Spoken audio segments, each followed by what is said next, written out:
You've seen it happen. Someone picks up a crying baby, stands up, and starts walking. Within seconds, the baby goes quiet. No technique, no training, just picked up and walked. It works on every baby, every culture, every century, as far back as we can look. Nobody ever taught a baby to go silent the moment someone starts moving with it. So how does it know? The answer has nothing to do with warmth. The standard explanation goes something like this. In the early 2000s, a pediatrician named Harvey Karp popularized something called the fourth trimester, the idea that human babies are born too early, before they're really ready, and that the way to calm them is to recreate the womb, swaddle them tight, play white noise, rock them gently. His 5 S's became the go-to framework for new parents everywhere, and the whole baby-wearing movement built its marketing around the same idea, close to your heartbeat.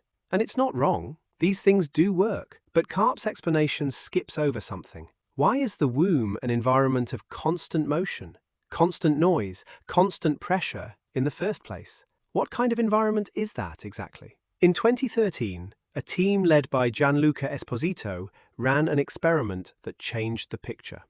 They had mothers pick up their crying infants and do one of 2 things: sit and hold them, or stand up and walk. Sitting and holding, nothing happened. The baby kept crying. But the moment the mother stood and started walking, the baby's heart rate dropped. The crying stopped. Its legs curled up tight against its body.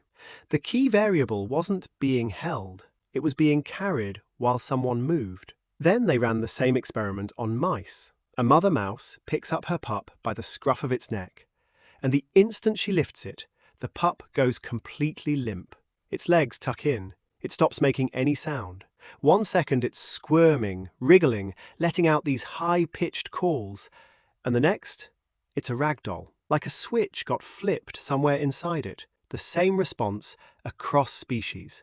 Not learned, not cultural, hardwired. The researchers had a name for it: the transport response. The baby wasn't calming down, it was cooperating. Cooperating with what? Why would evolution write, "Go silent and compact when picked up," into the body of every mammalian infant? We tend to picture early humans as hunters. Spears, fire, top of the food chain. But for most of our history, that picture is incomplete. In 2005, anthropologists Donna Hart and Robert Sussman published a book called Man the Hunted, and they made the case that for millions of years, early humans weren't just predators, they were prey. The fossil record backs this up. In 2006, Lee Berger examined the skull of the Taung child, a young Australopithecine from South Africa, and found puncture marks punched through the eye sockets, damage that matched the talons of a large eagle grabbed off the ground. At another site called Swartkans, the paleoanthropologist C.K. Brain found a hominin skull with 2 neat holes in the top, spaced exactly as wide as the canine teeth of a fossil leopard jaw buried in the same cave. Something caught them. The African savanna, night. A small group of primates with no claws, poor night vision, carrying an infant across open ground. A baby's cry at full volume carries over 100 meters. For a leopard or a pack of hyenas, that sound is a coordinate. A group that stays silent moves through the dark. A group with a screaming baby gets found. The transport response starts to look different now. The baby goes quiet, so it doesn't broadcast the group's position. It curls its legs, so it doesn't snag on branches or slow the carrier down. Its heart rate drops, so it burns less energy during the run. It makes itself into the smallest, lightest, most portable version of itself. And every soothing trick you know starts to look different too. Walking a baby back and forth across the living room, that's the rhythm of a body in motion. Swaddling a baby tight in a blanket, that's the pressure of being held flush against someone's chest while they run. Even driving a baby around the block at 2 in the morning until it falls asleep. These aren't techniques anyone invented. Every culture on Earth arrived at the same ones independently, because they aren't techniques, they're trigger conditions. And Karp's womb explanation? It's not wrong, it's just incomplete. The womb is an environment of constant motion, constant noise, constant pressure, because for 2 million years, the person carrying that womb rarely stood still. The womb isn't magic. It's just the most complete version of being carried. But humans aren't prey anymore. We haven't been hunted by leopards for thousands of years. So why does the program still run?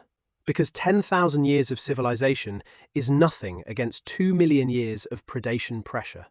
Your genes haven't gotten the update. And not only is the program still running, modern life keeps triggering it. Among the Kung San, a foraging people in southern Africa, anthropologist Melvin Connor documented that infants spent roughly 90% of their daylight hours in direct physical contact with a caregiver, held against a hip, slung across a back, skin on skin, moving when the group moved. These babies cried for significantly less total time than babies in Western industrialized societies. In 1986, a randomized controlled trial by Hunziker and Barr put numbers on it. Mothers who carried their babies for just a few extra hours a day saw crying drop by 43% at 6 weeks of age. In the evenings, it dropped by 51%. Those babies weren't born calmer, they just never needed to sound the alarm. The carrying never stopped, so the signal never fired. A crib in a quiet room. The baby lies flat on its back, alone, still, no motion, no contact, no rhythm of a walking body. In 2 million years of primate life, a baby that was set down and left motionless meant one thing: the group had stopped moving. And the only time the group stopped moving in the open was when something had gone very wrong. The carrying stops, the crying starts.